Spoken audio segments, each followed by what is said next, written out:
Daha fazla video izlemek için kanalımıza abone olabilir. İlk izleyen olmak isterseniz bildirimleri açabilirsiniz.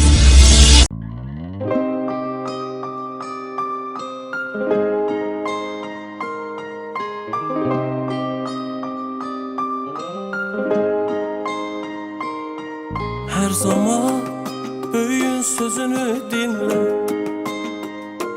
fəxretsin ailən her zaman senle. Bu da ata nəsiyyətim olsun sənə, sən xoşbəxtlik verdin mənə oğlum, oğlum. Ay xoş gəldin aslan parçası, Allah'ın mənə sevgi boğçası. Sən soyumun layiqli davamı, yıxılmağa qoymayan yuvamı. Ay xoş gəldin aslan parçası, Allah'ın mənə sevgi boğçası. Sən soyumun layiqli davamı, yıxılmağa qoymayan yuvamı. Oğlum, oğlum.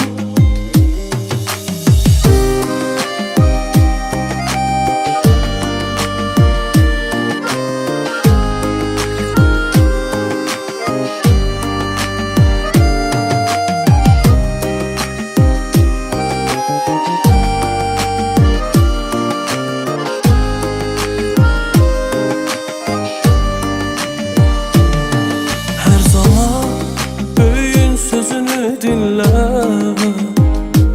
fəxretsin ailən hər zaman sənlə. Bu da ata nəsiyyətim olsun sənə, sən xoşbəxtlik verdin mənə oğlum, oğlum.